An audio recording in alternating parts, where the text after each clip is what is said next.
With all the headlines, remember JP Morgan? We're talking about Tesla and Apple this morning, but today we've got JP Morgan getting hammered with fines. Do you think that regulators are being too tough on financial institutions?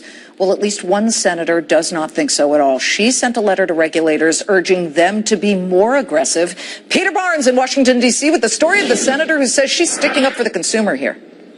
That's right, Liz. Senator Elizabeth Warren of Massachusetts, Democrat, is a major critic of big banks and has pushed back on the suggestion that they are too big to jail. And she is now turning up the heat on the Federal Reserve, the SEC, and the comptroller of the currency to step up their enforcement of financial crimes. Now, while her letter yesterday to agencies appraised them for recent landmark settlements, not saying JP Morgan by name, but she said, quote, "A great deal of work remains to be done to hold institutions and individuals accountable for breaking the rules and to protect consumers and taxpayers from future violations. Strong enforcement is an important deterrent, and I believe transparency is crucial." She goes on in the letter to ask the agencies to supply her with the number of criminal cases that they've brought against banks, including their executives, the number of criminal convictions, and other metrics. And she suggested that a much smaller agency